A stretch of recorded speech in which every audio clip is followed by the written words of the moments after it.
صلوا علی الحبیب.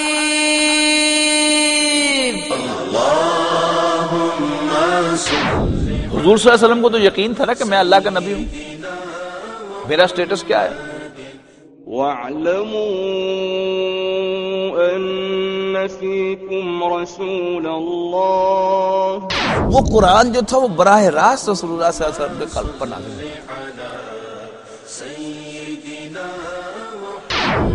رسول اللہ صلی اللہ علیہ وسلم بچپن ہی سے اللہ کو خالق مانتے تھے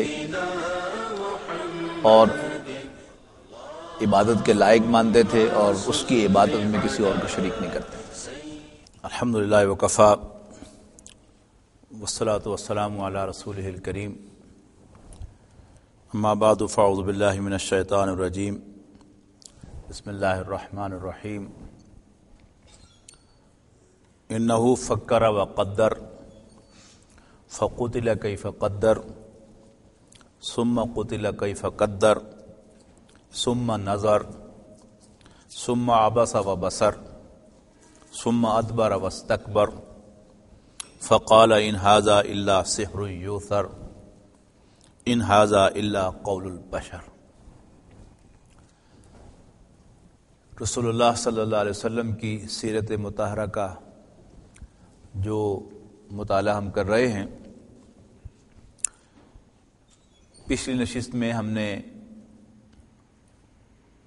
یہ پڑھا تھا کہ وحی کے آغاز کے 3 سال کے بعد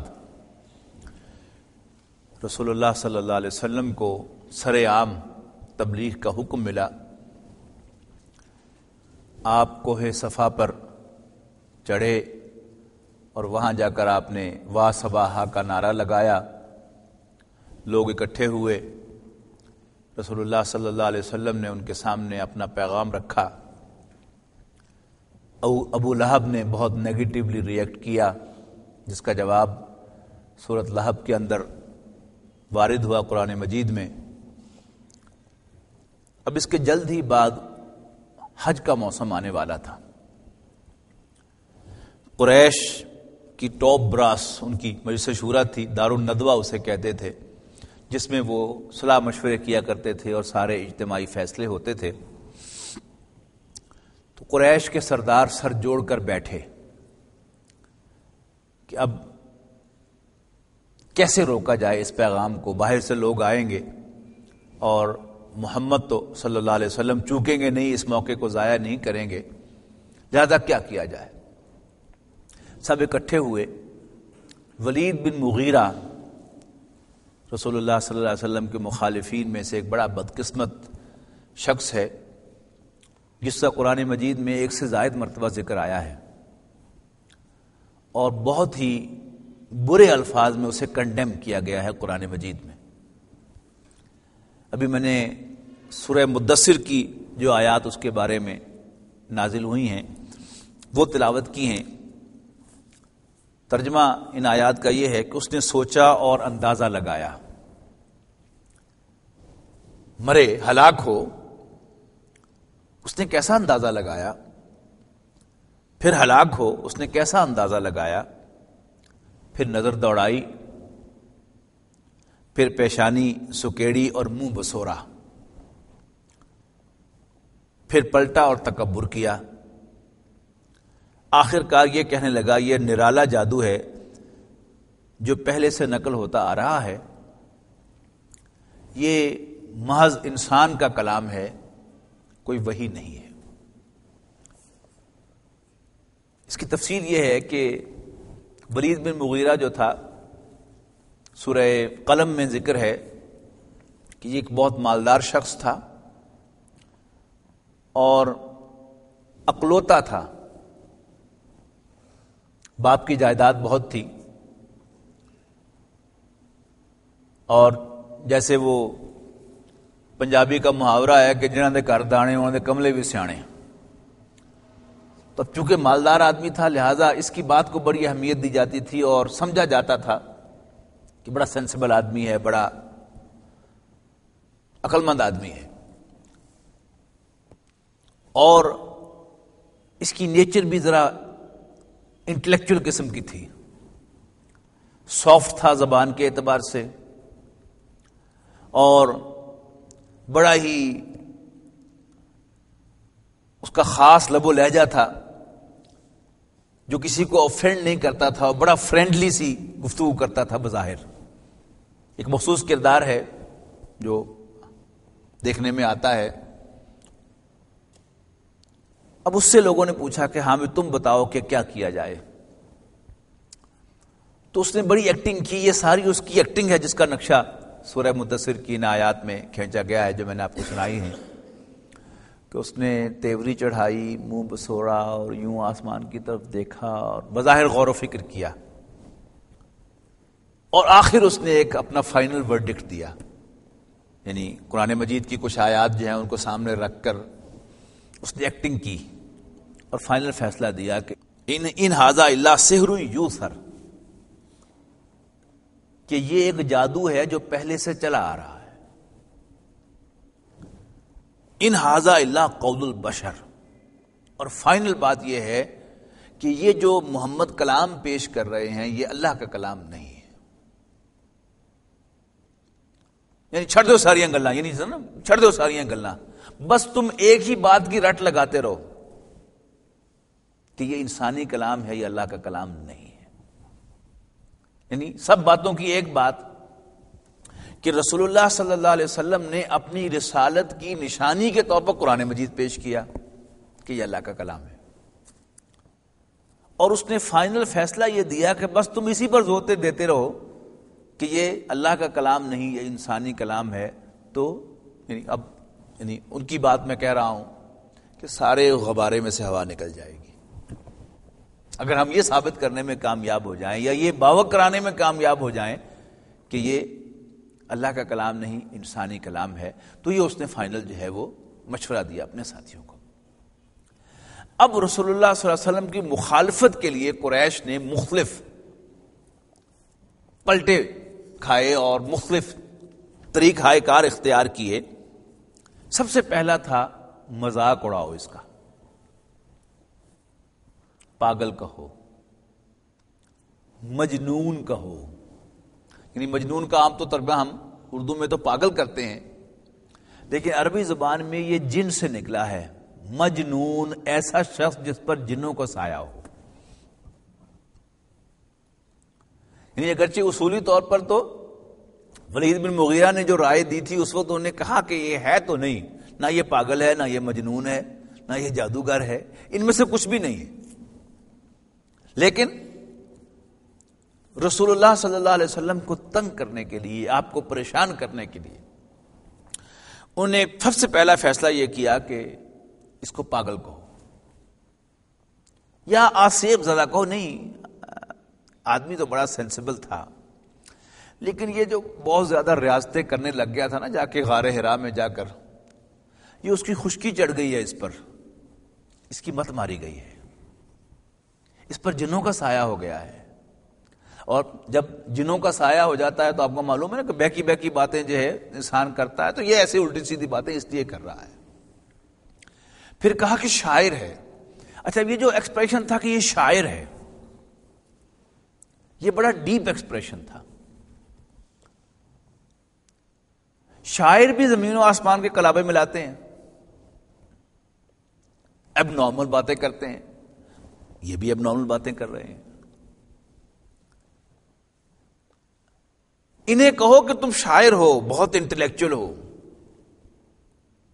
ہم تمہیں شعراء کا چیف بنا دیں گے، ہم تمہاری جو شعریت ہے، تمہارا جو انٹلیکٹ ہے اس کے قائل ہو جائیں گے اور تمہیں شعراء کا بادشاہ بنا دیں گے، لیکن یہ نہ کہو کہ یہ اللہ کا کلام ہے، یہ ہم ماننے کے لیے تیار نہیں۔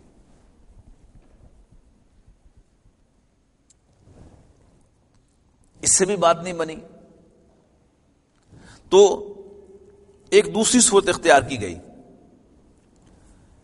کہ اس کلام کے بارے میں شکوک و شبہات پیدا کرو۔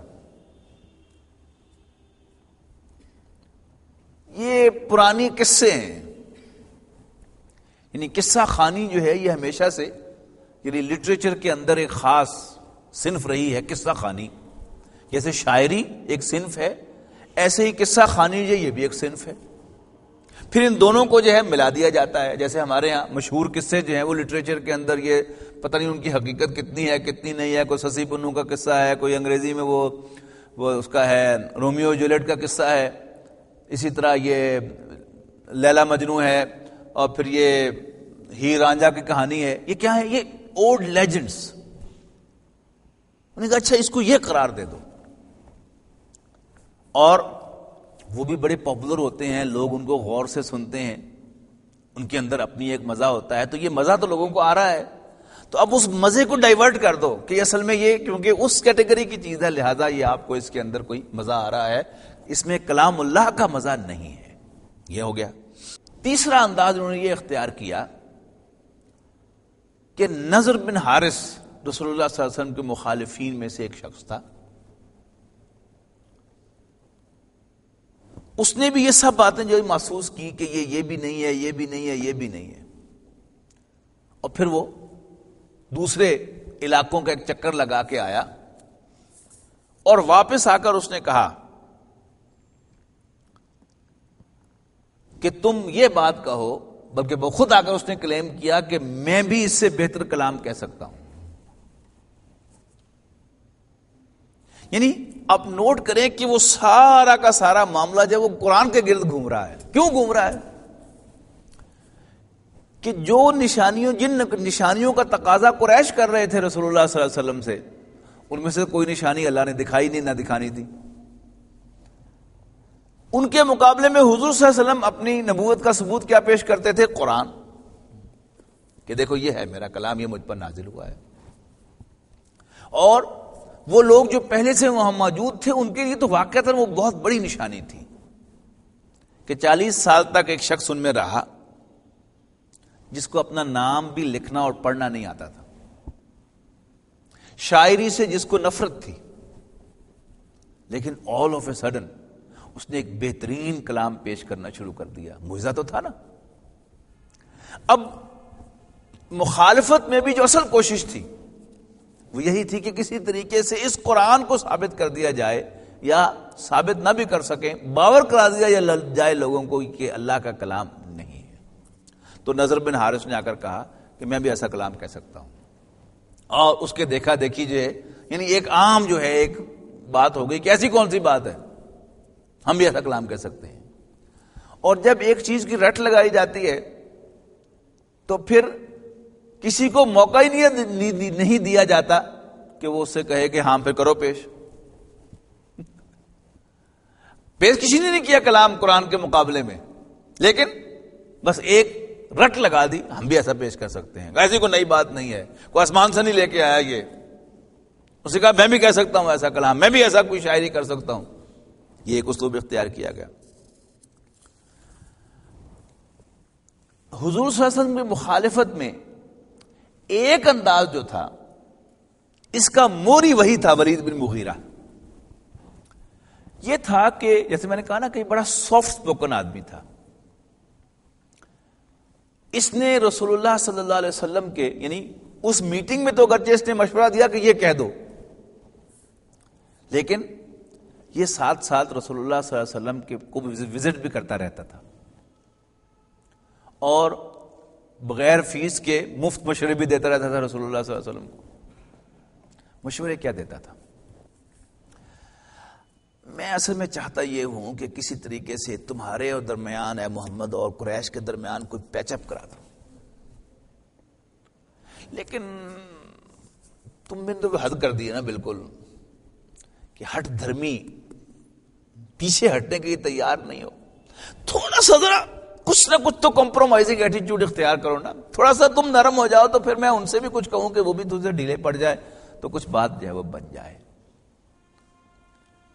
یہ وہی مضمون پھر جا کر سورہ قلم میں پھر وہی مضمون آئے گا, ودو لو تدہنو فیدہنون.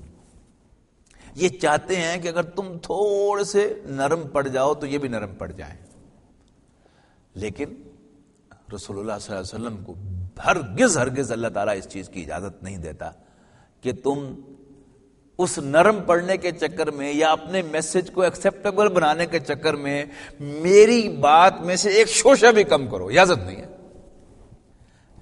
اور ہے بڑا عجیب معاملہ. اگر تو رسول اللہ صلی اللہ علیہ وسلم کے ذمے صرف دعوت و تبلیغ ہوتی اور اللہ کے دین کو غالب کرنا اور اللہ کی کبریائی کو زمین پر اسٹیبلش کرنا نہ ہوتا، اور یہ پابندی نہ ہوتی کہ مکے ہی میں کام کرنا ہے، میری اجازت کے بغیر باہر نہیں جا سکتے، تو پھر شاید کام بڑا آسان ہوتا. مکہ اب چونکہ ہوتے ہوتے ہوتے ہوتے پوائنٹ آف سیچوریشن آ رہا ہے مکے کے اندر، لیکن اس پوائنٹ آف سیچوریشن میں بھی اجازت نہیں دی گئی رسول اللہ صلی اللہ علیہ وسلم کو. یعنی قناعت کیے رکھو اپنے انہی ساتھیوں پر جو صبح و شام اللہ کو پکارتے ہیں. وَلَا تَعْدُ عَيْنَاكَ عَنْهُمْ، اپنی نظر عنایت کو ان سے نہ پھیرو.